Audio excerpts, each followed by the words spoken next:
goes another 20-year-old. Holy shit, I hate those guys. Gotta hate 20-year-olds. Fuck those guys. Somebody help these 20-year-olds. It's time to figure it out, Ricky.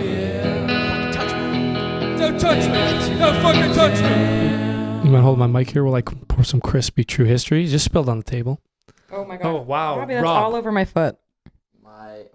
We're the fucking worst bartenders you ever seen. But we're good podcasters. Welcome to Too Many Jams. It's a show about all things 20-year-olds. With help from friends, experts, and our own personal experiences, we hope to shed some light on those issues that leave our age group lost and confused. Robbie, sorry I sniped that intro, but you were pouring a beer. I was busy pouring a beer on All over my Kristen's lap. feet. Hey, you don't talk yet. Oh, sorry. I do this every time. Jesus Christ. We're in the studio here. We got producer Kev on the far wall. We're sipping our True History beer because we have an exciting announcement today. Cheers. Today's the official launch of the True History Mystery. And what is the True History Mystery? Well, funny you ask, Rob. The True History Mystery is a chance for you lovely listeners out there to get your hands on some crispy suds. How do I'm you looking do at it? you, Cayman. Cayman, I'm looking at you. We also got to get you on the podcast. I know you reached out drunk the other night with Cayman slid in my DMs late night the other night, Did like he? 12 or 1, just saying, Sands and I are coming on the pod. Make it happen. All right. Yeah, so All right. I appreciate the late night slide in. But anyway, for anyone out there that wants to get their hands on some True History, we're going to have a really simple challenge to give it to you. Listen Robbie, up. Listen up. Child's about to explain it to you. What were you going to say? Robbie? I was going to say, Robbie and I are going to take a True History sticker Mm-hmm. into the downtown core of Toronto, Mm-hmm. stick it on something, Yep. and all you have to do is find it, take a picture with it, and send it to True History Brewing on Instagram. The first person that does that wins not only 12 full tall boys of True History, they also get their very own wrist and rye bracelet, and they will get their own winner's announcement on the pod. With a guest slot. With a guest slot that they can bring on if they don't want to do it where solo. the beer and the bracelet gets presented to Yes, where we'll chug, celebrate, and present some silky wristwear. you. Okay, That sounds so pretty tight. we have a code word. And what is the code word? The code word is Rose Dolphin. And is there a hyphen there? Is there capitals? All lowercase, one word. Rose Dolphin. Rose like the flower, dolphin like the porpoise. Exactly how it sounds and would be spelled. One Wait. word. All you have to do is DM it to True History Brewing.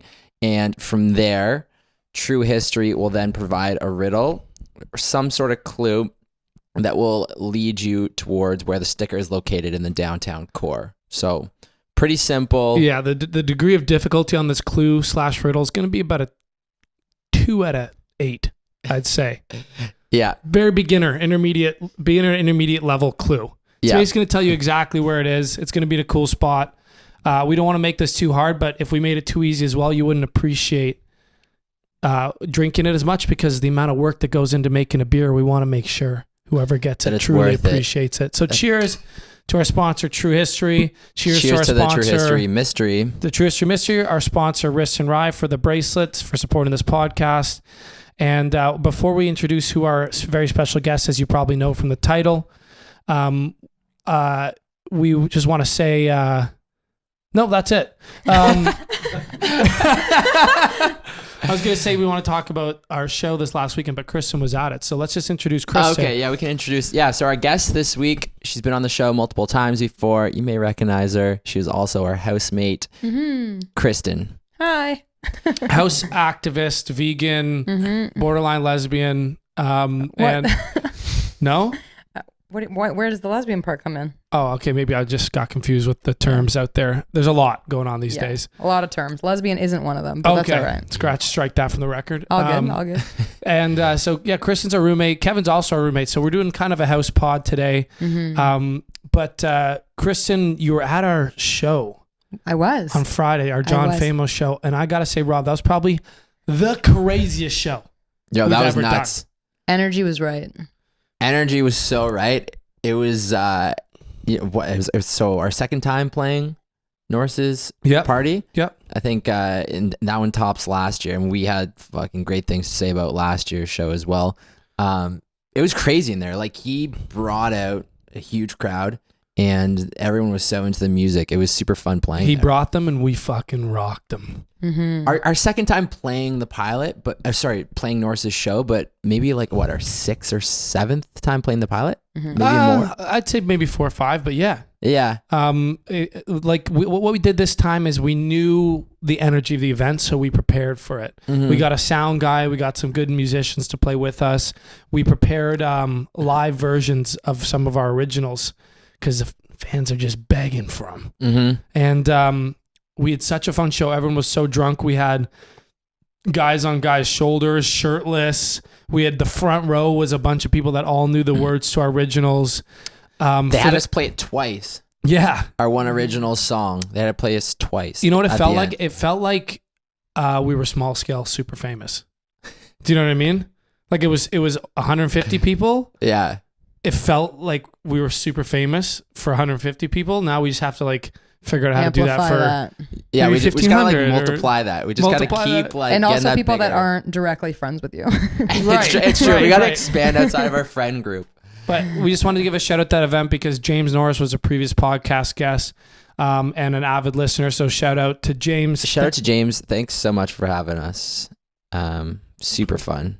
Super fun. And hopefully now we can explode out of the friend group and do Budweiser stage for your party next year, like you said. Definitely. We'll have you on stage and we'll make it into John Famos at Budweiser stage featuring James Norris annual going away party. Where does he Whoa. go every single year?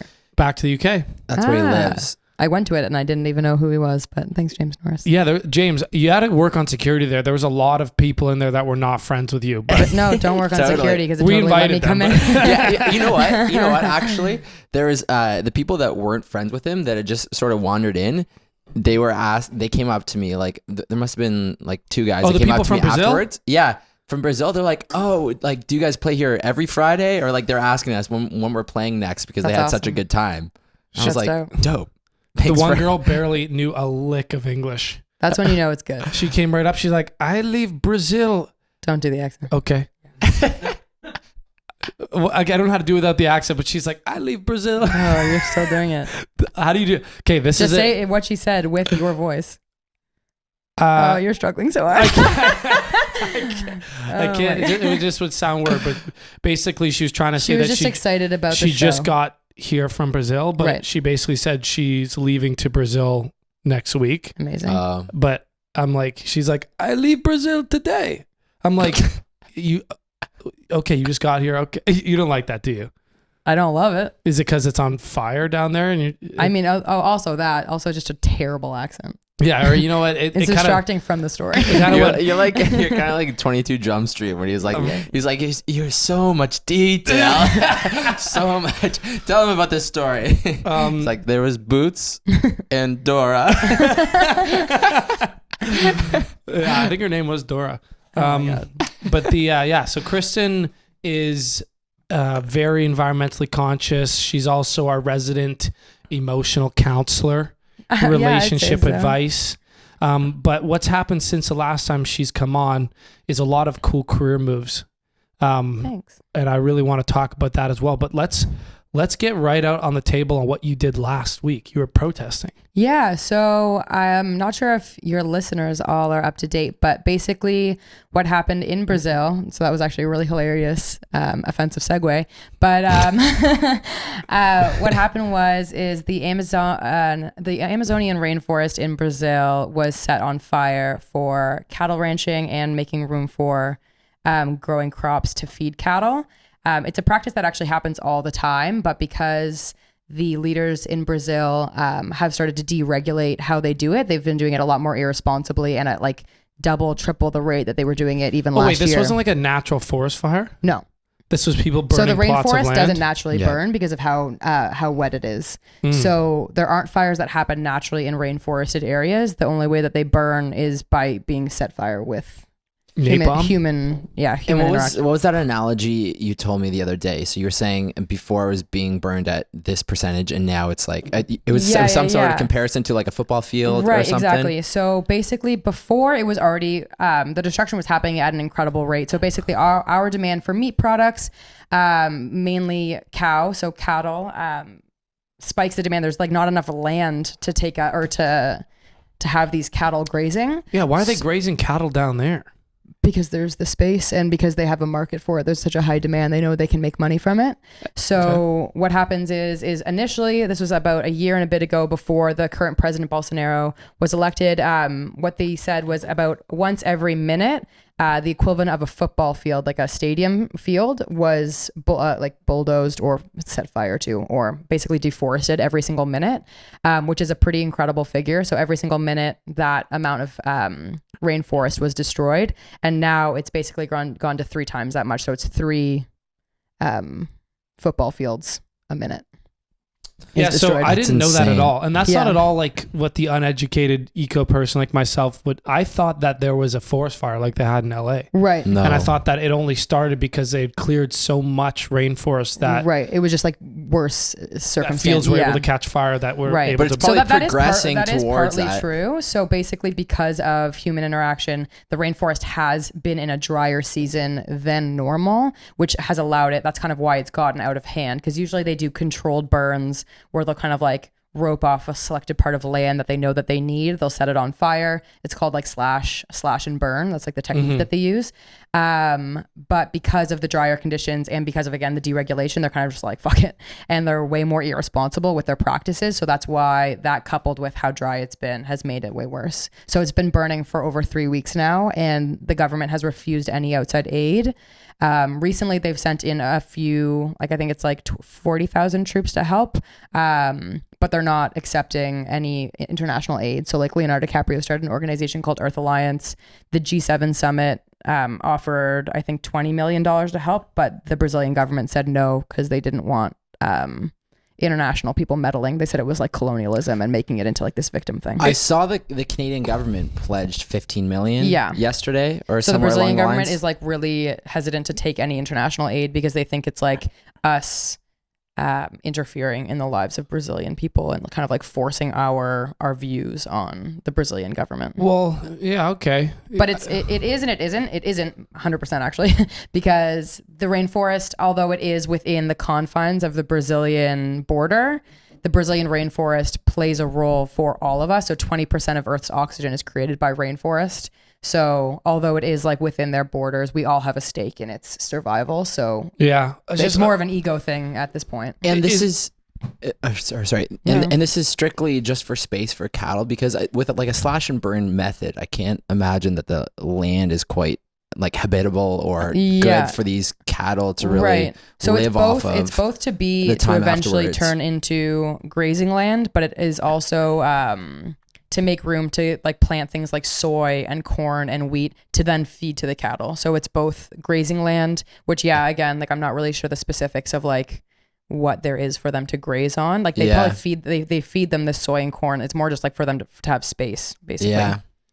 But yeah, it's pretty crazy stuff. So going off of Trav's point, I was really upset when I heard about this, obviously, because I also worked as an international tour guide in Central and South America for quite a few years. So I've been to the rainforest in Ecuador, as well as, well, I guess I didn't go to the rainforest when I was in Brazil, but I have been to Brazil and was really emotionally affected by seeing that millions of animals were being burned alive and millions of like hectares of land. It was just like really upsetting for me. So, I follow quite a few environmental groups on Facebook, and they said that the one pledge that they were going to do internationally was everyone was going to go to the Brazilian embassies or consulates in every major city around the world to put pressure on the Brazilian government and basically hold them accountable that they weren't going to get away with this, because they'd suppressed the media for about 2 weeks. Nobody had heard about it for the first 2 weeks. So I went down as a Bay and Bloor, brought like 6 different signs. I had like 5 different people from my Instagram that came out, which was really exciting. Nice. And I was there for like 2.5, almost 3 hours before I had to jet off to an interview. But it was really awesome. You guys got in the mix there. You're blocking traffic. Yeah, I was such a shit disturber. It was honestly super powerful though, because to be honest, like majority of people, we got out of the entire time that I was there, I was standing almost in the middle of the road every time there was. Slow it down a little bit. Am I talking really quickly? You're like chipmunk speeds right now. Shit. I'm so excited. Okay, yeah. Okay, I'll slow down. So basically, Okay, you're not Forrest okay, Gump. yeah, no, I Somewhere know. between. I'll find a happy medium. I was standing in the road, Yeah. with a sign saying like honk to show your support for the Amazon. And out of the entire time that I was standing out, 99.9% I was getting honks, people being like, good work, great job. Every time there was a red light, people were being like, what are you guys doing? Like, this is awesome. And we had one guy who was in this like really nice car in like a black suit, and he gave us the middle finger and told us to F off. And I was like, oh man, like why would you not, like, why do you want the Amazon to burn, my dude? Yeah, my dude. What's you like? You got money, like. Yeah, like you're gonna be fine. Yeah, like no, it's more like you got money. Like, don't you want to like live longer, have your kids enjoy some of these spoils as well? Like, I think a lot of people just see it as like public disturbance, and they're kind of like, oh, why don't you just like mind your own business? oh yeah, kind like of if thing. I was on my way to a dentist appointment and I Yeah. saw you guys in the street.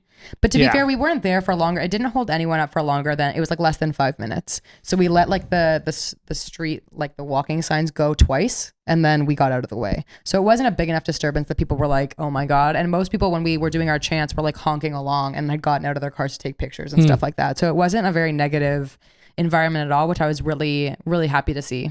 And there was age groups from like, there was 2 moms that had brought their kids, and then there was also like retirees. Like there was a huge age range. Which Well, was just awesome. like somebody's got to do it, Yeah. and it's not me. I mean, it could be you. I know, but it's not. I'm not going to go to well, that. it's not if you have that kind of attitude. And I'm about it. happy. I'm happy that you and all those people go down there. Right. But I honestly think that even if you would drop by, though, if you were like, let's say you were on your way to something. I was on the way to my gig. Oh, you still didn't come? No, you guys wrapped it up. You guys didn't have the longevity to to meet your schedule. Exactly. Okay, next time. But I do think that even if you weren't there to like hold a sign, it is like a really infectious energy to be around people that like genuinely care about the same things and that are like really fired up to defend the planet. And It's how pretty many sweet. people were there? So when I collectively? first got there, it was me and this one other young kid. I think he was like probably like 18 or 19. His name was Noah. And then right out, because I came about half hour early. And then after that, it kind of ramped up to, I think probably at max, maybe like 80 people. I'm really bad at understanding numbers though, or not understanding, but like guessing, because we were all kind of spread out by the end. People were on the other side of the street. But I'd say it was kind of like a flux between like 60 and 80 people. Kev was going to come, Kev was but I going to lost come, his except keys. Kristen lost his keys right before he left. I mean, he could have taken the subway. So if the Amazon burns, it's really because you lost his keys and one less body was there. Right. Yeah, that's totally fair. Mhm. I'll blame that on you. So, All right, I'll take the hit. But okay, so oh wait, do you have another comment on this? well, just that we can move on from it, because unless you have something else, No, I was gonna say let's move on to the next topic about. that's why we're on the same page. Okay. But what I wanted to say was in relation. It was a good transition. Okay. You've always been like this, Yeah, you've known me for a really long time. right? And I've always had I obviously care about I'm not a litterer. I wouldn't burn stuff or throw things in a lake. Yeah. But I'm a very just stay in my own lane type of guy, though, right? Yeah. You're doing the least, but you're not doing nothing. I'm doing the least. You're not doing negative. Yeah, I'm not doing negative. I'm doing the Right. least I can do to not be negative. Right. But I'll I've bet you always that. had a different opinion than you about Mhm. change. I've always thought like, okay, it's great. You're not a poser. This stuff proves that you're not a poser. Right. That's really what it's always been to me, that you really do care. Mhm. That's a proof. But I genuinely never really thought that these 80 people protests, You're not sure what like the effect would come from. right, it. enough for a guy like me who is not genuinely that passionate about it to really Right. get involved with. You just like, you like nature and you like natural spaces. Like Yeah. you like dirt biking, you like going to your cottage. And I don't care if my dirt bike's electric. So, Right. shout out the future. Yeah, future But sponsor Tesla. of electric. Yeah. Dirt But bike. the thing I've always told you is I've been like, I think if you really want to make a difference, you have to find a way to make yourself either successful, Mhm. well-known, popular, on a pedestal. Right. You need to impact a Like, lot have a more people platform. than the ground. Because unfortunately, just like in wars, like the ground troops, yeah, they make a small little impact, but unless Right. they're organized in large Swaths. with direction, with money, Right. like at least for you to individually make a big impact. Right, totally. And that kind of led to a bunch of conversations about like you struggling with beliefs about becoming successful, beliefs about capitalism. Definitely. Yeah. Well, I feel like it always ran in contradiction to what I wanted, because I was kind of like, okay, well, I want people to consume less. I want people to be more conscious. I don't want to live in excess. I kind of always associated that with being financially stable. And I was like, if I am making all this money, that I'm not doing it right, because that means that I'm not like giving all my money away, or like, you know what I mean? I had a very negative relationship with with money and with success, because I kind of thought that it ran in opposition with my views. And now I've gotten to a point where I really feel like for me to make a difference in this world, I can't be running at 20%. I can't be just getting by, paying my bills, barely making rent with an Instagram account. Like, that's just not going to cut it for me and for the impact that I want to have in the world. So I've really changed my money mindset to be like, I think we need to have people that are socially conscious be rich. Yeah. And I think if I did have a successful business and I was living with more than just getting by, I would be able to put so much more of that money, which I now see as energy. Yeah. I can put that energy into things that I really care about, rather than me right now that I'm building things. I'm on that up. But like even a few months ago, really feeling like money was kind of evil. But the thing is it's not just you, because you struggle with it because of privilege. Right, of course. I have a lot of privilege guilt that I'm working through. A lot of privilege guilt, but like, and there's a few different like touch points I want to talk about, like your looks and Instagram and all that stuff. But because I'm so cute. But like going through this, like as a friendship, we're identical people, raised in just like this slight different way to take their exact same, I mean, identical people in terms of like pretty much upbringing. Our upbringings are very similar. We live up 2 blocks up the street. Of course, yeah. Similar like socioeconomic Schools, status, yeah. similar almost everything. Right. Except we turned out completely so different. Cannot emphasize enough. I have way bigger biceps though. You can't see it on video. But these things are but crazy. I got B cups, so yeah, it's true. His tits are massive. But the mostly nipple though. You like to spread like absolute fucking falsehoods. Okay, out well, there. if anyone looked at your Instagram, it's like 77 pictures of you flexing like with a zero oxygen in your lungs. See, that's also so people know that you don't have big pepperoni. That's also you unless just they're all edited made up. up. I have like one a month, a Okay. year. Anyway, That's so wrong. so we would have these conversations growing up, right? Yeah. And you did. We had great conversations actually. Sorry, you can finish your point. well, it was just that I had a different idea. I was also wrong. You were wrong, but I was also wrong. Right. I was always like, I'm just gonna get rich because that's what But like life's the all only about. thing matters is me because I'm gonna die. Yeah, like coming in this world alone, going out alone, like baby. not quite that black and white, but it was just like I want to get personally successful. Like I can't worry about all that. I got my whole life on my plate. I'll look after my family and then I'll look after the world. I remember us having that conversation. Right, and then you took this approach where you were really guilty about all that you had, and that you. Well, I just thought it came with a lot of responsibility, and I felt like if I grew up in, I think a lot of it came from my trip to Kenya that I went to when I was 16, and I saw that the majority of the world lives below the poverty line, and the majority of the world didn't grow up how I grew up. And with that, I had to work through a lot of guilt, but then it also came with like, okay, well, if I grew up so comfortably, like I want to be able to give that back to some people and be able to have an actual understanding of what it means to grow up in Leaside with everything that I've ever wanted. Like that's not how everyone lives. But I think the point that I was trying to make, and I think somewhere where we're ending up now, was that I felt it was even more disrespectful to have all those gifts, those privileges, and not become famous. and not become famous, and not take advantage of them, because the majority of the world, if you had that and was squandering it, would be way more upset than if you had that and made something. But we had a different understanding of what squandering and what success looked like. For me, success at that point didn't mean being rich. Like rich. actively shunning the advantages you were given. Right. But I don't think I was doing that. You were doing a lot of that. No, because I guess we have a different understanding of it, but I think we took advantage of it differently, and we definitely looked at our positionality differently. Well, I came somewhere around the middle where I felt that, I do think I need to make sure I'm successful first. Right. I do still agree with that. But I definitely I don't think that means that I have to be completely detuned to all this stuff. So I've come to a point where, the environment isn't my passion. Right. All the stuff you're passionate about isn't my passion, but I definitely feel the need to support you, people like you. Definitely. I feel the need to, at the very least, I now recycle everything. Yeah.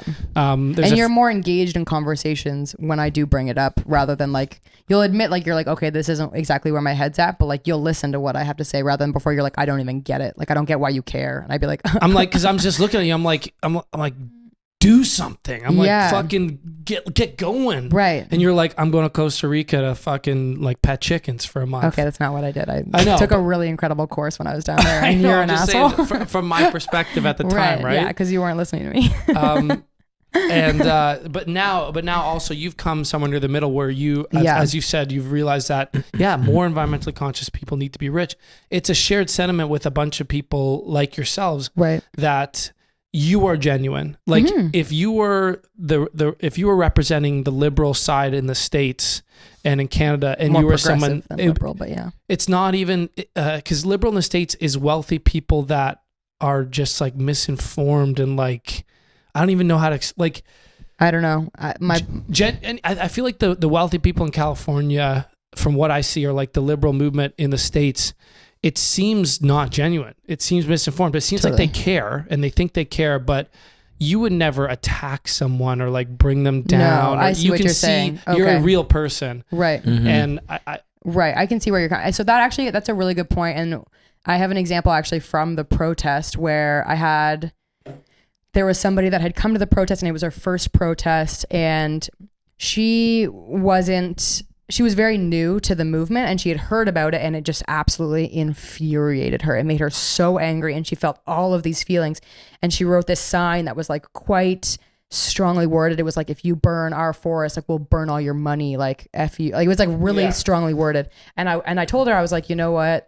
I love your passion. I love your energy. And I love that you care so much about this, but we really want to invite people into this conversation. We don't want to make people feel like people that are wealthy are the issue, because to be honest, like we need people that have the money, that are making the big influences in this country to care about this. And they won't care about this if we tell them that we're going to burn their money. Like, and also we're not going to burn their money because it's everyone's forest. Like we all need the rainforest, and more of like a collective conscious rather than just being like, this is we're rich the people's hippies fault, and or, like it's capitalism, like F you. Like there are obviously institutional issues with capitalism that have created inequities, but attacking people that have gained success from that is not where we're going to find success.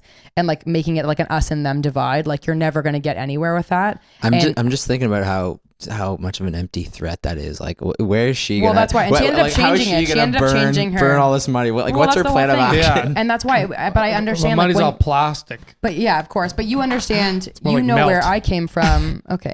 Yeah. Where when I was new to this whole thing, especially when I just turned vegan, and I've always been kind of the weird one that was like picking up garbage, and I always brought my own, like when we used to go to like movies when I was a kid, I'd bring my own water bottle and stuff like that.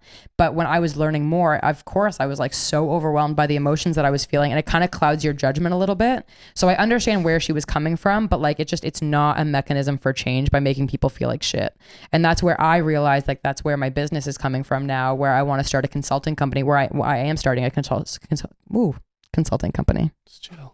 I'm good. So let's talk about that. What is the Okay. consulting company? How did this come about Right. in relation to Greener Good and sort of moving on from Yeah. what we So were just talking about? basically, I really saw a need for people like on the individual level. My background isn't in like making new legislation or like working with like institutional change, but I found a lot of success like within my friend groups and within my family, to be able to speak with people in a way that like doesn't isolate or alienate anyone, doesn't make anyone feel like shit, but really like invites people into the conversation and be like, yeah, you know what, like I could probably buy something different next time I go to the grocery store. Like I could probably bring a bag. Like I could probably buy my own coffee mug or whatever, and making things really digestible and accessible for people. And that's where I found a lot of success. And that's also where I got like the most amount of like energy from. I got like a lot of excitement when people would message me on Instagram being like, you've inspired me and my boyfriend to like every Monday we're making meals together without red meat. And I'm like, F yeah, like that's so great. I don't know why I'm not swearing, but F yeah. F yeah. Frig yeah, folks. This is one of the things that I appreciate about you, especially just living together, is that you know, as strongly and like as strongly as you feel about all these ideas and like as passionate as you are, I never feel like you're like there's this overwhelming like a projection yeah. like onto everything that I'm doing. It's a little bit. Yeah, I mean, like With you more though, because you. Just I mean, bug like, me. I mean, she makes comments about it, and it's like it's well known, like what Right. what she's Like, all about. If, But if but it's Robbie's never going to like the store, I'll be like, don't forget your bag. yeah. But I'm I never, never like- feel like these like ideologies and such are like being projected onto me at all I appreciate times. that. Yeah. Thanks, Rob. I think, well, kind of what I realized, and maybe Trav makes me like revert back to like my younger, more angry self sometimes because I know him so well and I know we're just going to keep being friends. So I'm like not as scared to make you angry at me. But what I've really realized is when I feel the most frustrated and when I'm like projecting so much like frustration on people's inaction, it's really when I feel that inaction in myself. So a few months ago, especially when I like wasn't getting my business started and I was really frustrated with being like, okay, I just have this Instagram and like not really feeling genuine about it and all these things. Like that's when I was being really frustrated with like my parents eating red meat or like my parents like being terrible at recycling or whatever it was. It would be like this super big trigger where I'd be like so pissed off. But then what I realized is like I'm just projecting my inner frustration outwardly. So what I did is I just like literally took all of that energy and put it inward. And I was like, I don't really have a right to tell anyone else what to eat or what to do until like I feel like I'm really at my best self. And even then I don't really have the right to tell anyone. So what I do is like, I just want to be the absolute best example for what the world I want to see is. So I do my absolute best. Obviously I still make mistakes. And the positivity that I get from doing that, I feel like is way more inspiring and invites way more people into having conversations where they don't feel like they're going to be judged by me, rather than before where like somebody be like, is this recyclable? I'm like, yeah, you fucking moron. Like, you know what I mean? I was like so much more quick to anger about it. And that was really just like my frustration. Let's highlight that for a second. And like, that's the reason why other than our friendship, right, why I support you, right, and why I think I support your business and why I consistently tell you that this is what you should do. Definitely. Is because I think your temperament is the temperament to approach all these issues. Thank you. Because you care about it. And it's clear that you're literally like bleeding hard about everything. Thanks. But you have the reasonable temperament. And it's also the temperament that allows us to be friends on things. Yeah, definitely. And what you just said, I think is like, if there is an advice to give anyone who cares about anything out there, totally, it's exactly that. Any outward criticism you make is entirely to do with reflection of yourself. It's entirely to do with inner inadequacies, feeling that you're not doing enough, feeling that which is a hard thing to look at yourself in the mirror with sometimes, especially when I'm seen as being this like really perfect environmentalist all the time, and people are always like, oh, like, what about this? What about this? And I'm like, oh my gosh, I'm like almost living a lie because I bought this thing in plastic, or like, oh, you know what I mean? I would feel so much guilt about it. I didn't carpool this time up north. Like, but it's impossible to be perfect. And yeah, that's kind of where my business actually found the most success in, especially in like my idea generating, was just like, okay, let go of this notion of like what the perfect environmentalist is, and now make it basically like this thing that can fit anyone's life if you just actually feel like you can try. If the entire planet was all the imperfect environmentalists that you are, the world would be an incredible spot. Right. Yeah. And I think the thing that you said that I think resonated greatly is take that outward energy and compassion, that wanting to criticize other people, and remember that you have no fucking right to criticize a single person, no matter if they're, and you also don't know people's stories. Right. You don't. I remember thinking like, oh, there's no excuse for everyone not to be vegan. And then I ended up reading this article about this woman that has dealt with like eating disorders and orthorexia, anorexia, bulimia her whole life. And she's like, she's now a nutritionist and she eats predominantly plant-based, but she was like, if I start doing this thing where I cut back each thing of food, it's actually going to trigger my eating disorder. And as much as I care about the animals and I care about the planet, I have to care about my own mental health first for me to even be an advocate for those things. And I was like, oh shit, like people have complex stories and people are really complicated. And for me to project that every single person needs to eat the same way is not only so privileged, but it's so entitled to be like, everyone has to be exactly like me. No, you don't. But if you care about these things, there are small steps that you can take within the framework of your life. Well, it's education. Exactly. Anytime we talk about major change, people like to talk about policies, spending, and all of that always inevitably fails. Definitely. Without education. And what you're doing now is education, right? Non-threatening education, because there's people in Canada and US that either for money reasons, education reasons, accessibility. People live in food deserts where they literally can only get like cans of meat and things like that. Like I'm going to tell that person that they have to go to Whole Foods. I'm sorry, they're not going to be able to get organic whatever, veggies. Like they got to feed 4 children. They're getting like frozen a few pizzas a day, for sure. And so like it's more about education, because on a big scale, once the general masses start to move towards healthier foods, Yeah. that's what's also going to trickle down into affordability, Totally. because it's just affordable versions of the healthier foods. Definitely. So what you're doing now with this consulting company is, is an idea that we broached a while Like a ago. year ago. Yeah. And you said, "Oh, I got this idea. Like maybe I should like consult at businesses." Yeah. And then you ended up shelving that for a while. Why? So Well, wait. Sorry. Did you talk about how what the greener good is first? What This what is the- pre yeah, greener this good. is pre-greener this is good. pre? Like, Okay. even before I'd started, I Okay. initially released an ebook last November, and it was basically probably just before that launch that I had talked to Trav, and it was just like, I really feel like I'm good at speaking to people, and I feel so strongly about this. And it basically got shelved. Honestly, I think a lot of it was just like really self-doubt, struggling with the idea that like, why would somebody want to come to me for that kind of advice? And then now I'm in this place where I'm like, I know exactly why somebody would want to come to me with this. I know my worth. I know that. Where did that shift come from, though? Honestly, a lot of like inner work. I started meditating in the mornings. I started journaling a lot more, and really just like unpacking why I felt like people wouldn't want to listen to me. Do you think it was anything to do with the house meetings, the general kind of like I think that might have powwows? helped, but I think in general I wasn't really like, I was expecting. I read this quote that was like, stop waiting for everything else in your life to be perfect to find contentment. Like find contentment, then those things will fall into place. What's contentment? Not contentment, but like inner peace kind of. Like I was Okay. kind of being like, I'm gonna be happy when I find this job. I'm gonna be happy when I start making this amount of money. Instead of, I was like, I just need to find like this happiness and like this stillness in this, like being present basically, and like being okay with where I'm at now, and then those things will fall into place. So I, instead of like just like being like, oh, I'll be successful in X amount of years or X amount of months or whatever, I was just like, no, I'm successful now, and I'm like, these things are gonna fall into place. But a lot of it was just like basically, yeah, putting to rest this idea that people didn't want to hear what I had to say, and knowing that they do.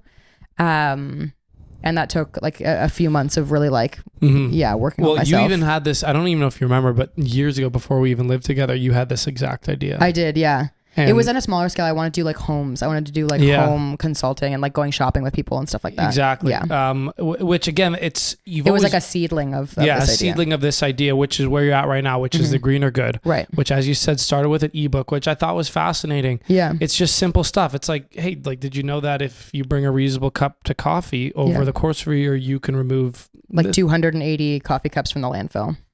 literally Super. small daily changes can do all this. And I was like, you know what, that's cool. Yeah. Why not? Yeah, totally. It's no difference. Like, obviously, if you're in a rush, Right. you're whatever. But Yeah, my like, brother is the same. He has a reusable cup, and sometimes he doesn't use it, but for the majority of the time he does, and that's better than him never using it. if your brother can do any eco changes, anybody can, because your Totally. brother is identical to all Your of our lifestyle. friend group, my Yeah, lifestyle. totally. And then so you started developing the idea a bit more. Right. And I remember you came to me one day and you're like, I know someone that works at this company, Mm-hmm. and you know the company has an eco team, Right. but it's run by a not entry level, but it's run by like Somebody that like knows that a younger- sustainability is yeah. important, but has no idea about the process. It's run by a younger, usually younger member of the staff, because the Yeah. older generation isn't as in the eco world, Right. and they're tasked with being the eco person for this large company, this large Right. office, and Exactly. running the small eco team. Yeah. And they were talking with you, and you're like, this is exactly where I can help. Right. And the fact that she had come to me, she approached me at an event, and she was like, she saw me as an authority in the space. And she was like, I've been elected to be in this position, and I really feel like I could do a lot of change here, but I don't know where to start. And then I was like, okay, for you to even approach me about this and feel like I could be an authority in this space means that I'm already there. Means Yeah. that people already know, like, at least in my wider friend group and of networking, that my social media is speaking to people, my website is speaking to people, and that it is conveying the message that I want, which is like, you don't have to be like a full vegan going to protests, doing all these things to even try. You can just be at wherever you're at. And that's kind of like my byline, where it's like meeting your online eco community that meets you exactly where you're at. Like, you don't have to all of a sudden like uproot your entire life. The changes are going to be implemented into your life already. So you don't have to do like a huge overhaul. They're already Right. going to just be like quick changes that you can do Well, to it was, implement. it was simple stuff, like you said. Right. Like, if you really we're think not about changing, it, we're not changing the wheel here. We're just like, you're already buying coffees, bring a mug. and this is another version of also, I thought it was good on a capitalist front. Companies can pay well. They have big discretionary budgets for stuff like this. Right. They are the people that can pay you what you're worth. Right, exactly. And this is a good example of where it's a win-win. Like you can get paid and be an environmentalist. Right. It's not shameful. Totally. And I think that's where the market is going. Like even with all these new restaurants opening up, like new businesses that are so much more mindful about stuff like this, how offices are being designed, there's obviously a place in the market for people to learn about this and for it not to be like a complete, huge, like really controversial talk. People are already kind of interested. A lot of people just don't know where to take those first steps. And I guess I had lived in a little bit of a bubble, especially in my social media, where I'm following like animal rights activists, environmental activists, people that are living on the front lines all the time. And I'm like, oh, everyone's like on this new up and up, like everyone understands this. And then I have conversations with like my family friends and they're like, okay, so what's recycling about? And I'm like, holy shit, like you're like 10 years behind where I thought everyone was. So I was like, okay, let's simplify this in like a non-condescending, like not ego forward, like just like, hey, everyone needs to make these. I use a lot of like we and our statements in my like Instagram and in my blog posts and stuff like that to be like, it's not like me prophesizing to people being like, I know everything. You can too. It's like, no, we are a community of people that need to get our act together. Like, let's all work on this together. Like, it doesn't need to be perfect. You're offering advice. You're offering tips. The second you tell people what to do, you're a hypocrite. Right. The Totally. second you make proclamations, you're a hypocrite because no one lives by. And I don't know people's stories. Points. And I think that's the biggest part is like, I don't know what kind of life you're living. So like whatever resonates with you, you can incorporate, and whatever doesn't, you can move on. But like the information's there for you, and hopefully in an accessible and like somewhat entertaining way. And as Travis, like we've made a lot of jokes about it, but I think I do offer a little bit of a unique perspective because I am like a pretty approachable, like half decent looking human, instead of like, there's a lot of eco-friendly accounts that are like just of like a mug and it's kind of like more of objects. Right. And I'm kind of like, I'm living it, which I think is a little bit more unique compared to other environmental forward Instagrams or social medias. Before we skip ahead into that, we'll wrap up the greener good thing. Sure. So this is a good experiment of turning a passion that a lot of people would seem is not a way to make money, profitable into profitability, and also doing way more for your cause than being a frontline, right? Which I can still do, but I understand. Right, but I mean full-time frontline ground troop. And just for everyone, can you sum it up in a couple sentences what you're working on right now? Right, totally. Good idea. So my business right now, it's the Greener Good Consulting. I'm working in partnership with my friend Annie, who has a sustainable jean company called Simply Suzette. And the two of us are reaching out to businesses and schools. We're doing like customizable workshops where we're going to be presenting information either to already established green teams or eco teams that are in businesses or schools, or just to workshops within the classroom or office, and just providing like super accessible, really engaging workshops for people to incorporate sustainable things into their everyday life. We're going to have like zero waste kits for sale, like coffee mugs, that kind of stuff. What is a zero waste kit? So basically what we kind of realize is that a lot of people don't know how to just like make the things that they own zero waste, or maybe they do, but they don't know how. So it would be like a mason jar, like some cutlery, a straw, like super like things that they can keep at the home or at their office or in their school, so that they're not always relying on like takeout cutlery and stuff when they're going for lunch and things like that. So that we kind of figured if they have that stuff always with them and they have ownership of it, then that would be like a fun way of kind of incorporating zero waste like actions into their lives. I mean, before humans were capable of manufacturing plastic straws and spoons and forks and everything on such a large scale, like, I mean, this is probably what they did. Of course, they would have like a handkerchief and they would have like a container. Yeah, but they also used to poop and throw it out windows. Okay, I think you guys are talking about two very different timelines. I know, but I'm just saying, like Rob, like using history as a reference there. But he's just saying like there is a way for us to live without plastic. You used to use leeches to treat the flu, my dude. Yeah. No, but what I'm saying is that it's sort of like you're going back. This return. Yeah, you're sort of returning in back some ways. We kind of want to simplify these things. We've just gotten so used to these like highly convenient mechanisms that I think we don't actually realize how easy it is to live without those things. It just seems really out there right now, but it soon won't be. And I like the idea because no matter what, if it's a big business with with an eco team, and you make a small change, because that's really all you can really influence in a big business as a consultant like that, because you're not coming in and overhauling their packaging, their our goal, trucking, you know, right. and We're that's not doing infrastructure. Where we really want to find success is like, we think if we inspire the individual, that ripple effect will be far more powerful, like that like legacy piece, Right. that like legacy of like bringing that home, bringing that to wherever you are. I think that's an important comment to make on here. She's not going to a company and saying, hey, change your packaging, do this, do that, because there is full consulting teams to do that. And Of course. those companies are now incentivized by eco dollars to do that stuff. But you think that going in there and talking to the employees about their day-to-day stuff will just, even if you make a small percentage change in a company with tens and tens of thousands of employees, you can make this huge movement, and it also trickles down to their friends, their kids, family, their kids. of course. Outside of the workplace as well. Of course. Yeah. And that's what we kind of think, like, we think of like, if you eat 3 meals a day, you consume 2 coffees a day. If you drive to work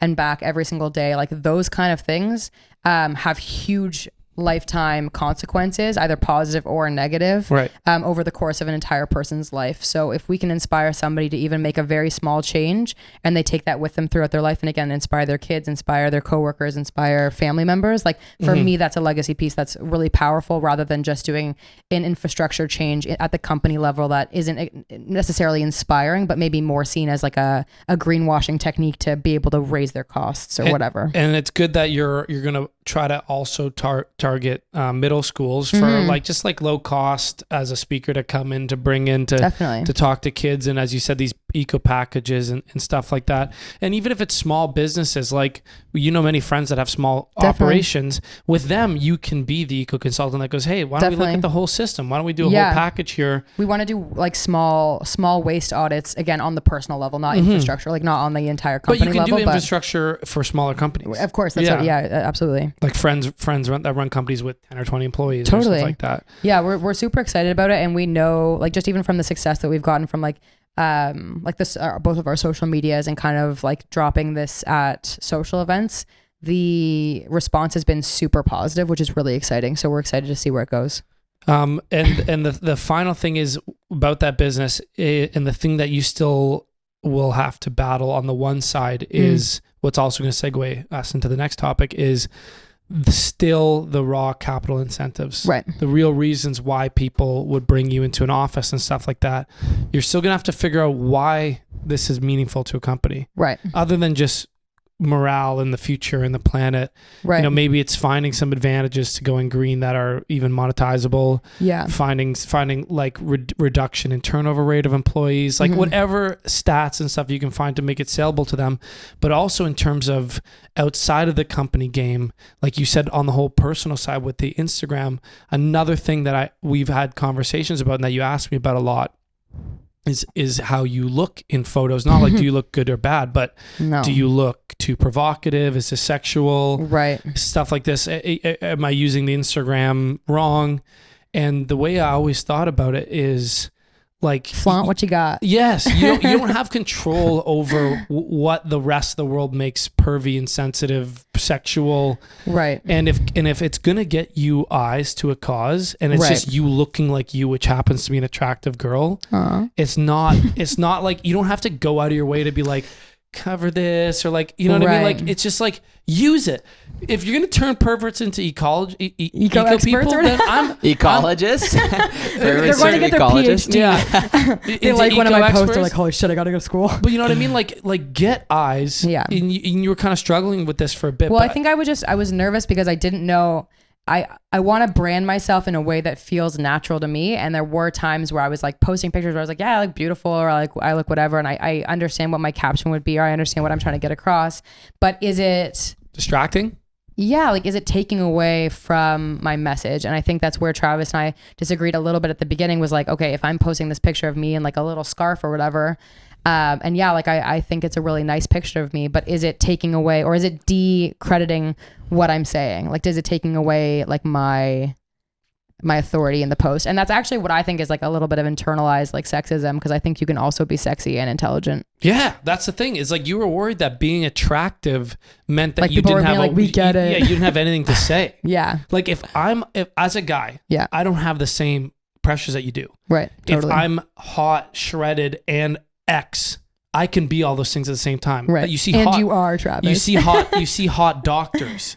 You know what I Yeah. mean? Doctors flexing, and everyone's like, "That's Wha- dope, good yeah, for yeah. you." And you're Yeah, like, like "Oh, a I'm male worried that doctor. if I just post attractive pics, that nobody's gonna take." And it's true. seriously. Some people won't, right. but they're dumb, Yeah, they're and dumb. they also are gonna look at it, and then maybe that makes It'll you plant a seed. plant a for seed, later, or it yeah. pushes you up in the algorithm. You get more Right. eyes, you get more views. Right. Like, use what you got. Yeah. Um, I think the bottom line that I think we both got to is like I was just second guessing myself a lot, trying to curate this brand, like this idea of like a brand and what that meant to me. And then I realized like I want my brand to feel as natural and as close to me as humanly possible. And that means But that is I am natural a sexual too. person Yeah. and I am a beautiful person and I'm going to post pictures that I think I look nice in. And I don't want them to be like, oh, I love the ocean. And then it's me like naked against a wall. Like that doesn't make any sense. But I think You if can it's like, tell. I think you know what I people mean? can tell Like, but what's if, it make, genuine if and I'm what's. like, yeah, in a thrifted outfit where I also look good and I'm like, hey, I didn't use any new resources to make this outfit. That's And I sick. look hot. And I look hot. Like you can also buy thrifted clothes that make you look sexy.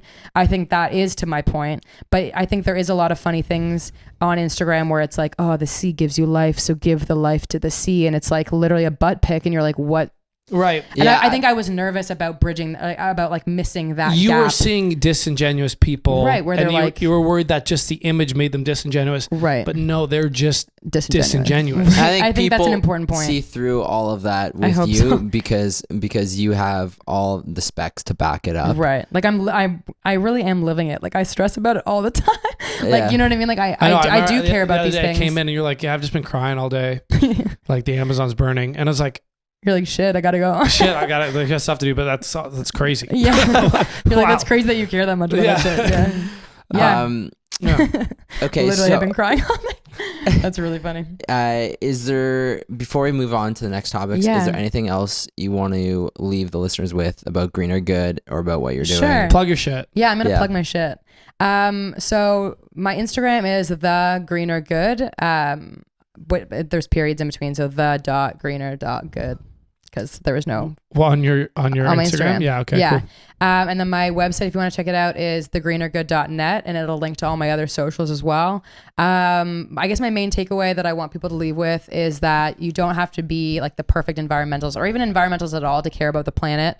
You can like really love your cottage, or you can really love like your backyard, and that kind of does make you part of this movement because we want to protect all of these beautiful green spaces and what they mean to you. So it doesn't have to be everything, but it has to be something. So pick something in your life that you care about or that you do and make it eco, and you're killing it. Awesome. That's great. Thanks. And now let's we can move on into some of our like more fun stuff. What, this isn't fun? Well, just kind of our regular banter. I have So a I was getting super fucked yeah, up. I have this funny question for you that happened to me the other day.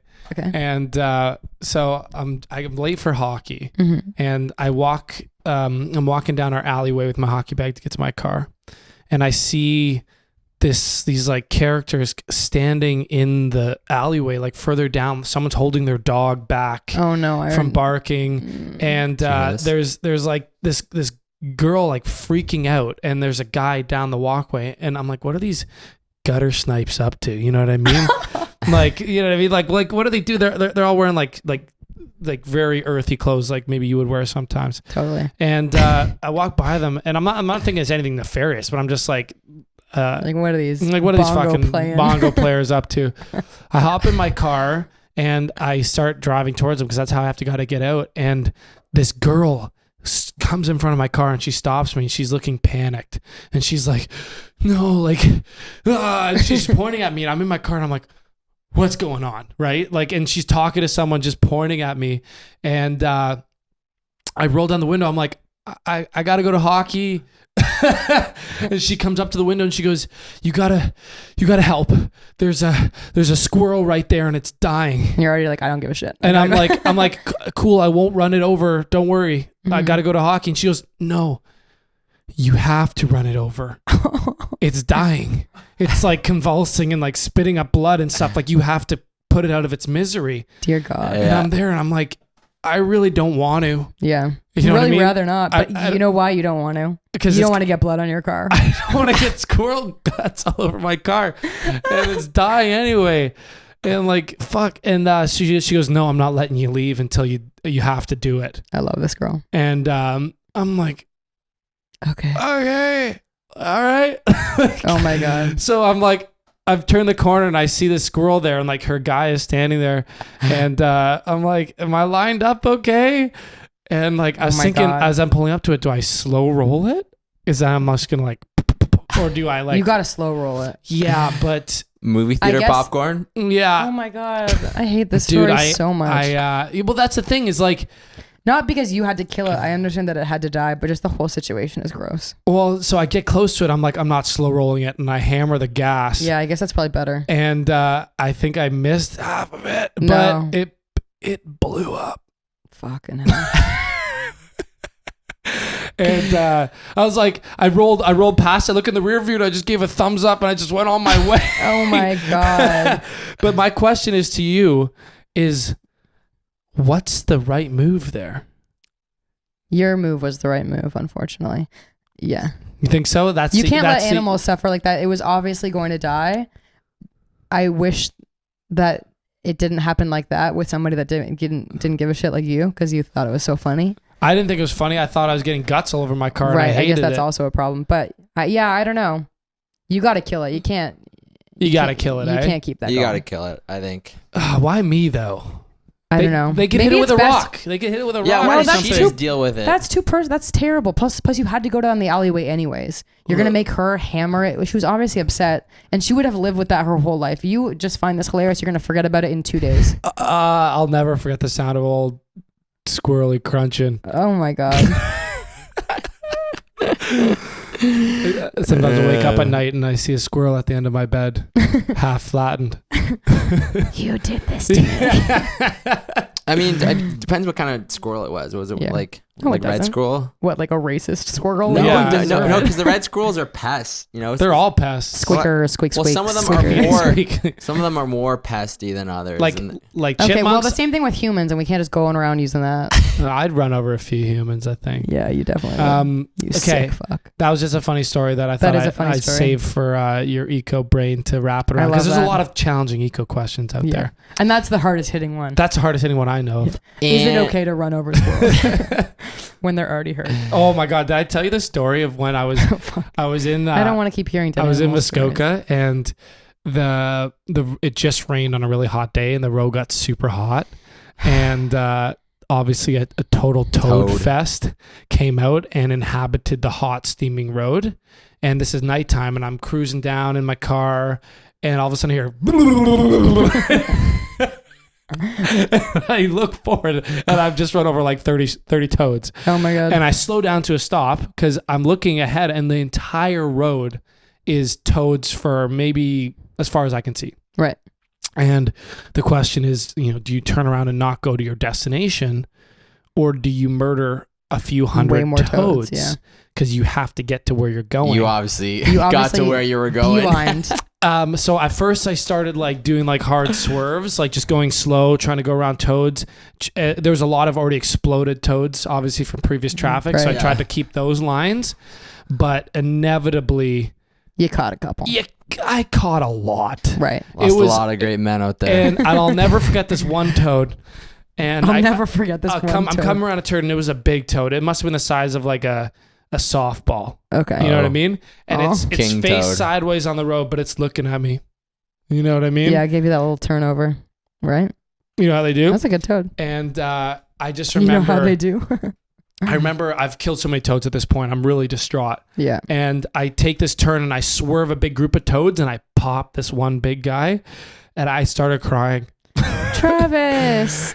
I got to my I was not buddy's expecting place. that. I thought he was gonna like celebrate when he caught the big one. No, That's really nice. I killed so many toads. Right. Like you Why have were no there so idea. many toads in this I area? don't know. And it wasn't just as far as I could see, it was every turn between here and my buddy's place.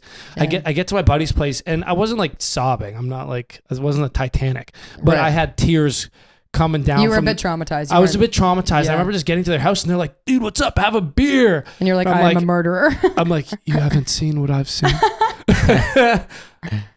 I've killed so many toads. You're like, give me 10 beers. Forget about all dude, this. there was legs like stuck in the grill my in the God. hole. Oh my God, it was Oh. a toad Your fest. car has seen some stuff. It was okay. It was my dad's car. Okay. Thanks, Neil. Thanks, Neil. But yeah, funny stories. Oh my God. I think Wrap it up with tips for your 20s. Yes, our Sure. final segment. And what was the tip we were gonna speak about today? Okay, so Kristen, being our local in-house woman, I am one of those. Yeah, she helps us a lot with stuff like Emotions. and feelings, Not being a monster. and sexuality, Mm-hmm. and so You know. You know. That makes it seem really nasty. yeah, it gets crazy up in this house. Yeah. But the the question is, and you also, this is a good question too, because you're also a feminist, right? Sure. I mean, you should be too. You want me to be equal, right? Yeah. Don't say anything else. That's all we want. But I just meant in terms of like No, I get it. everything Yeah, else. just don't qualify it. We're good. And continue. So, what is your thoughts? Yeah. About going to university with and getting a boyfriend or girlfriend or staying single the whole time? I think this is a great question. I think this Thank is a you. good question because I started in a relationship at the end of high school being like, we're going to be together forever. Dumb idiot. You believe that? I believe, yeah. Wow. Well, you know, when you're in a relationship, I guess not for you, but whenever I've been in like a good relationship, I'm kind of just like, oh, that's a You good. hear that That subtle little shot. subtle Yeah. shots? But things were good. Well, they weren't, but you know what I mean? We broke up like very soon after. We broke up like the day after prom or something. But I thought going to school with a boyfriend would be a great idea. And then obviously not. Then started seeing Chris. Yeah, our buddy who's also Yeah. been on the podcast. Yeah, but Shout then out. shout out, what up? Chris. But then we thought it would be a better Thanks for idea. the dates. Yeah. Well, we were like, yeah, we're super into each other, but we want to go into university without any limitations. And we were like, being in a relationship, especially because we were far apart, would not be a good idea. So we were kind of like, we still care about each other, but we're not going to date exclusively at all. We'll just like see how This each was other's a summer doing. before university. Yeah, exactly. So when we got to school, it was like, yeah, we checked in on each other. We like talked a lot, but we were still hooking up with other people and stuff like that, which I think was a good balance. Definitely made me like it's harder, easier said than done, obviously. But I'd say I would go probably single. The whole time? Not the whole time, but I think like at the very least understand that like your relationship is important. And I think if you stay in a relationship that like allows you to fully grow, fully experience everything, some people just like aren't as like sexually explorative or whatever. And that's fine too. But if you want to go into it and have like a lot of new first experiences and not have like potentially the limitation of a relationship, at least going into university with being single or at least like very open to exploring new things is your best bet. Because I think if you go into it in a relationship that you started out in high school, you're going to maybe revert to a lot of those same, like that kind of like You're not gonna high really school grow. mentality. Yeah. You know what I mean? But if you go into it being like, I want to fully immerse myself in this new experience, the only way to really do that is to fully immerse yourself as an individual, willing to grow. Sometimes you can do that in a relationship for sure. For sure. There's obviously exceptions to every rule, but I think like, you got to do both. And I think it's got to be, oh, you can definitely date. I think it's got to be, I thought you meant like going into it in a relationship. no, I think you're right. Don't like if you have to say you have a partner and things are like and unreal. things are unreal, sure. For sure. But I'm saying like don't try to go into school with a partner. No, I definitely not. And also even if that partner's unreal, don't be too beat up if it's not physical. feeling unreal. It doesn't work. Yeah. Because Yeah. I think also like people can come back to relationships like a year or whatever Yeah. down the line, but like personal growth throughout university is primary. This primary fucked objective. me up. I remember when I was younger, the adults in my life, couple lads, on the golf course, you're golfing with them. And I remember this was pre-uni and all the comments were, oh, like you're going to university, like those are going to be the best years of your life. Like don't mess it up. You know what I mean? You got the rest of your life to be married. Like Yeah, totally. enjoy uni. And I Yeah. remember being like, yes, papa. No, Yes, it master. wasn't my dad, but like, yes, adults. Like Yeah. I totally hear you. And I got to uni and I was like, I was like, I'm going to be single the whole time. Right. And I think the answer is be single a lot of it. Yeah. Maybe 2/3 if you can. But I think being open to it, and I think the problem some females, if I'm being stereotypical, sometimes face is like feeling like being in a relationship is the goal. Like not as much anymore. Like there's a lot of women that love being single. I was one of them for a lot of university, but I think sometimes, especially how things are worded, is like being an attractive partner, doing this to get a boyfriend or a partner or whatever. And I think that's like a really detrimental thing, is you're not focusing inward. You're focusing outward on like, what does a potential partner want to see? What do people want to see? Rather than being like, I'm just going to do me and I'm going to attract whoever comes my way. If a relationship starts, it starts. If it doesn't, it doesn't. Like have some good sex, move on with your life. But not being focused on the objective of a relationship. I like that point. Thank you. And on the contrary to what you were saying about being single majority of the time, I remember one of my friends was talking about it, but some people in school who maybe aren't as social or didn't have as many social privileges as we did within like the fraternity or the friend groups, and sort of having these established relationships for after university as well. Because you get thrown into a job and then maybe you're in a new city and stuff. I remember like using it as a place to meet people. Yeah, like a partner. I see what you're saying. Because my one friend was like, like after university you're gonna be like focused on other stuff, harder to meet people. And then it's harder to meet people because like you got your job and you're all over the place, like, and you gotta like work to maybe like sign up for like sports teams or like meet new people in a city. You have to really actively you make pursue more it. of an active effort, right? Yeah, totally. I still think you can meet your partner in uni. Yeah, or even I'm before. just saying, like, totally. like go in there single. Like if you could choose what you want to do, first year, second year, whip that dick out. That's all you. Yeah, whip that vag out. Whip that vag out. Let it fly. Like figure yourself out. Have some fun. I feel like you're so young and naive first and second year. To even know what you want in a relationship is like LOL. Yeah, like I'm not even taking my own advice. I had a relationship 3 out of the 5 years I was at school. Right. So technically I did the opposite. But that's but like still I got enough single time. Totally. And I was also kind of like single in high school, had some fun then. And yeah, definitely. I've been single after. So like you've been doing all right. Like I've had those social advantages that you say that maybe a lot of people don't have. But say you don't. But you can still use that. I think to both of your point, you can use that social pool of university. Be good at keeping up with people. Be good at like if you are in a new city or whatever, and you remember that there was a really cute person that you really liked that's like close by. Keep up those networking. You know what I mean? Right. Because like even my partner now, like he and I knew each other since high school, but we only started dating like a year ago. You can kind of like keep up to date with people. It's like without dating them. Like as soon as you meet somebody, you'll never be in a time period in your life where there's thousands of people your exact age of the opposite sex that are in the same stage of life, likely single.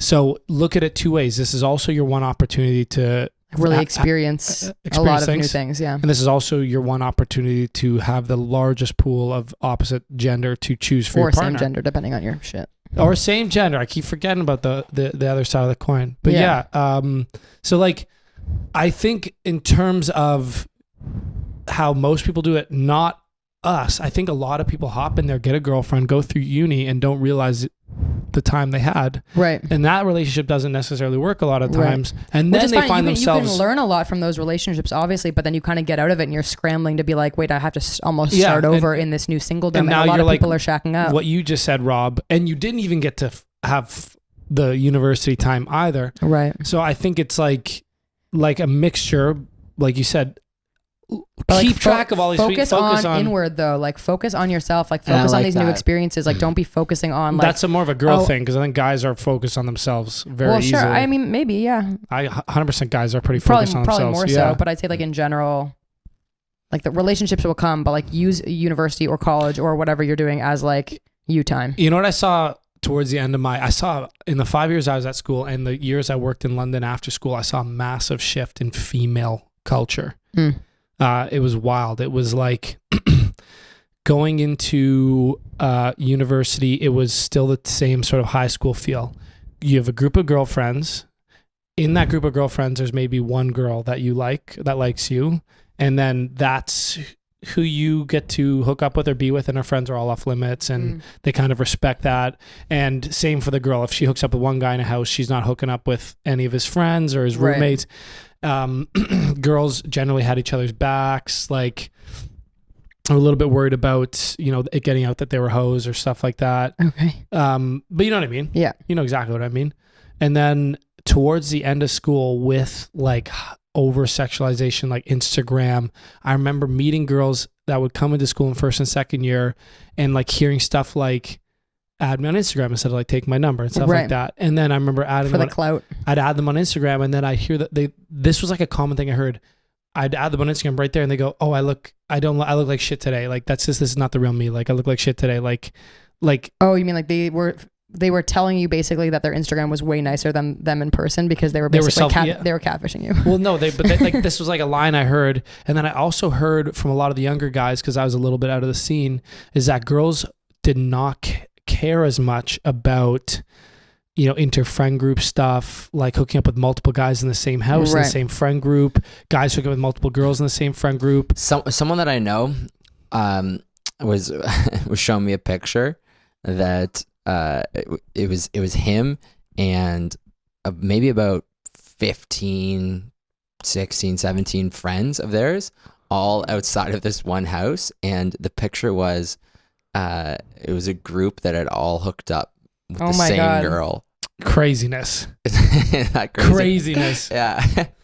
And I know exactly what you're talking about. But I'm just saying, like, the shift is I think it's like, it would be cool if eventually, because obviously I think what happens with the pendulum is now it's becoming, you know, girls hopped into this, like, we want to be sexual too. Totally. Well, I mean, women have always been sexual. They just like weren't allowed to be. Right. Sexual. But also it's mixed with the insecurity of Instagram. Totally. And it's like they're doing it for the wrong reasons, but I think it's going to settle into the like right reasons. Spot. Yeah, once totally. the next generation can handle social media a bit better. Yeah, I think we're all like, a lot of things socially are like in a pretty big pendulum swing where like things are kind of like overcorrecting. Like this political correctiveness is going to pendulum swing. People are taking their power back almost to a fault where people can't say anything, and then things will come to an equilibrium where it's like, okay, we understand where everyone's coming from a little bit, but like things always have to overcorrect before they correct. Pendulum, but I think they pendulum into a good like direction. A little zigzag, yeah. And I think it'd be cool if eventually girls got to the point where they like conquered guys. Like guys used to feel like they did. I mean, women definitely talk about conquering men. Okay, but yeah, maybe you've seen my boyfriend, right? Have you seen that ass? Yeah, he's got that tight Spanish. Yeah, that thing's tuckus. Crazy. Also, I'd be curious to see what you think of Dave Chappelle's new special. I watched some of it, which was like an open, like, letter. Did you watch it this morning? No, I just read some articles. Yeah. I read a very objective news source on it, Vice News. Fucking the worst. Yeah, and they said worst. that Dave Chappelle's new special is an absolute skip. Yeah, because it was lazy. It was a little lazy, and it was misogynistic, and people are. And I googled the writer's advice that googled it, and that's their voice, if you know what I mean. Yeah, I mean, people are entitled, like you said, people are entitled to their own opinions, but you know, it seems that Vice gets it seems to strike these like annoying opinions on most topics. Well, just because you disagree with them, they're annoying. But I don't disagree. Oh, I do disagree, but I also don't. Even if on either side, I don't give any value to these writers, even if it was a good review or a bad review. Right. Well, it's so subjective that it's like, hey, cool. And then the day I fucking ever put any emotions on a Vice writer or like a pro right-wing writer about anything. But I did read some of his jokes, and I thought that they were quite funny. Can you enjoy those, knowing or feeling what you feel? Yeah, it kind of depends. I often really like controversial humor because I think it's like a really good way of like seeing where people are at, like socially and culturally. Like I like enjoy those things, but I also enjoy it for what it is. Sometimes I don't find it funny, but that's either because like I don't like the setup or I do think it's lazy. Like I think like sometimes like when people like fall back on like a lot of race and gender stuff, like it's not because I'm like, oh, I can't laugh about stuff like that. It's like sometimes I just like find it a little bit lazy. But there are also like Joe Coy, for example, or like Crystalia. They make jokes about shit like that all the time, and I'm howling because they're good at it. Yeah, it's like more of like I enjoy their style. But I think Chappelle is good at it as well. I don't think he was some lazy good analogies at all. that for me I did enjoy some of his jokes. Some of them were a little bit much for me, but like I can laugh at things that also offend me. I've always thought that the true measure of equality is being able to make fun of everybody. I agree. And I'm sure that the transitionary periods are tough, and you can't just go right out and just make fun of people hardcore that are maybe I think when people are like trying to like claim their space in society where they feel like they've been in the shadows for a really long time, it's hard to also then make fun of those people as though they've been around out in the Right, world that's for what a I really mean. long Yeah, time. yeah. So they're like, okay, like we kind of just got to the party. Like, can you guys go easy on us for like a fucking second? You know what I Yeah. mean? Because they don't really feel like they're in a place where they can get made fun of. Like, No, they it's- definitely aren't. Yeah. yeah, but I'm saying like when you go to a party and somebody starts making fun of you and you're like, oh, that kind of means that they like me. Yeah. You know what I mean? I don't think they haven't been cool enough to know that that's a cool thing to be made fun of. sure cool or just like included for long Socially enough. cool. Socially like, included like enough, yeah. publicly included. But I think like it will get to a point where like everyone knows that it's a fact that everyone's included in that, because then it becomes funny. Like it's almost like when your girlfriend's dad starts making fun of you, you're like, all right, it's cool. Like he, Yeah, like, we're he tight. likes me. Like we're tight. But then if he like he starts making a joke, but then he's like cutting a little bit too real, and you don't feel like you belong there, you're like, oh shit, he hates me. You know what I mean? Like the I joke got can you. be the same, Yeah. but I think how it's interpreted can be differently. So it can be different. But I think you're But we're right. getting to a better point. We're hitting the far side of a pendulum, I think. Yeah, totally. And then it's Same thing with like with Trump and all this crap, like the pendulum swinging, and it'll. Well, even you know what? I watched the Dave Chappelle special with Kevin last night, and he even made a point about how he's getting sick and tired of all of all the Political correctness. or what's it called or of like the Me Too movement and stuff, and like the political correctness. I mean, and not to knock it in any way, but it is just getting a little bit like it's the Right. pendulum, right? It's getting far enough to that one side I mean, that like, where it's going to start shifting backwards. Being annoyed again. about people telling you that they've been assaulted is like the peak amount of like never being assaulted. Like, you know what I mean? Like, I think enduring it physically is way more traumatic than hearing about all these stories. So you can like sit for another year or two while people come out and have to air their grievances.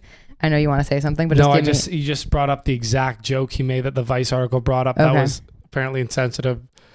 But I just mean like, Yeah, we'll leave it for you to look up. we'll leave it for you to look up Right. yourself. But it was, But I it think was my exactly point- like what my you said. point- It was the Yeah. joke exactly about the assaulting. But the thing is, it's still objectively funny. sure, it can be funny, but he can still be wrong. Yeah. But say a lot I of- understand that it's speaking to like an idea of where it's like it's gotten so far where everyone feels like they need to like say every bad thing that's ever happened to them, but it's like listening to it is far less. Do you have a question, Kev? You had your hand up. And I'll repeat it into the mic. I don't think it's what he believes in, though. It's part of a show. It's supposed to be provocative. Oh, Yeah, he- I he's- agree. I just mean like the consciousness. Like I think he's speaking to like a feeling that other people have, and oh, he's okay. like he's making a Kevin's joke about comment it. is that Dave Chappelle isn't. Doesn't necessarily believe all these things. He's Well, setting it's up not that a he doesn't joke. believe all these things. Is that he's trying to prove that jokes are jokes and they're not beliefs. Because you know what? I think he's a Chris D'Elia always says like that. He's like, I'm just here for a silly goose time. Yeah. And if you're here to like take everything seriously, well, that's the then- thing. They are just jokes. Yeah, He doesn't. I bet you Dave Chappelle is probably one of the most genuinely good people out there, and Probably. would treat everyone with respect and I think he's based on his actions that you see in the news. Right. I think he's a fairly smart dude as well, and very informed, because in his stand-up specials, he always references what's going on politically in the news, Right. like recent. Dude, he did a free show in Ohio after that mass shooting, Right. where he donated the stage. He brought in some celebrities, Right. and he just spent the entire day, or his entire weekend, his birthday weekend, just helping people for free. Yeah. And like that's not on Vice News front page. I mean, there's no way for. I don't know. I don't look at Vice, but I understand what But you're you know saying. what I'm saying? Like, yeah. and then he goes out and makes provocative jokes, and they go, "This Bastard. bastard, loser." Yeah. And that Vice writer probably full time calls people out and has never once done maybe something like that. You know what? Right. Vice is very selective. And I Well, mean, they- it's I- business. I guess you, I guess you as understand most their incentives. news websites are, but like, you know, they're very select. It used to be kind of cool, like, oh, they're I going still in, think some of their shit is cool. like, oh, I like when they interview their drug docu-series lords. stuff. Is yeah, cool. you know, right? They used to go in and do some like real guerrilla style. They used to be journalism. punk. Yeah, They used but to now be it's just it anti-establishment. seems so selective with like a motive and I guess political values that some people, me personally, don't really align with. I just don't like people that You make statements on conservative. either side. I don't like people that make proclamations on either side Yeah, Right. about how you should live and all But that. to be honest, people are allowed to not like a comedy show. I think the problem comes when they you tell start- me when to you not s- like it. when you start taking things so seriously that you almost start giving opinions like that more value than he even meant to give it. He's just trying to be he's trying to make a joke. He's trying to comment on like something that he's finding ridiculousness or finding that he thinks can like make a funny joke out of something. But when you're taking it so seriously, you almost give it more credence than it's due. You know what I mean? You like make it seem like it's a real issue. But if you're like, haha, that's jokes, then now it moves on. Yeah. But being like, oh, people actually feel this way. That's why the world is blah, blah, blah. That's almost giving it more power than it needs. A lot more moderate people need to exist. And to follow the greater good. Like, And yeah. yes. No, I was just gonna say we should wrap it up. Yeah. Yes, always wear condoms. It's important for sexual health, and you don't have a baby too young, and that brings the whole abortion talk in, which we can't even get into here. Oh, okay. We'll save that for another So time. wrap it up. Thanks for that, Wrap Rob. it That's a up. good reminder. You should get that tattooed on you. Yeah. Maybe I will. Next one. Maybe I will.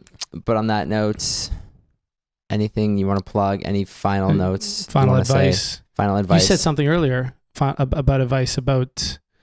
That it's just like not lame to care about the environment. No, you said something about the Okay. path you're on.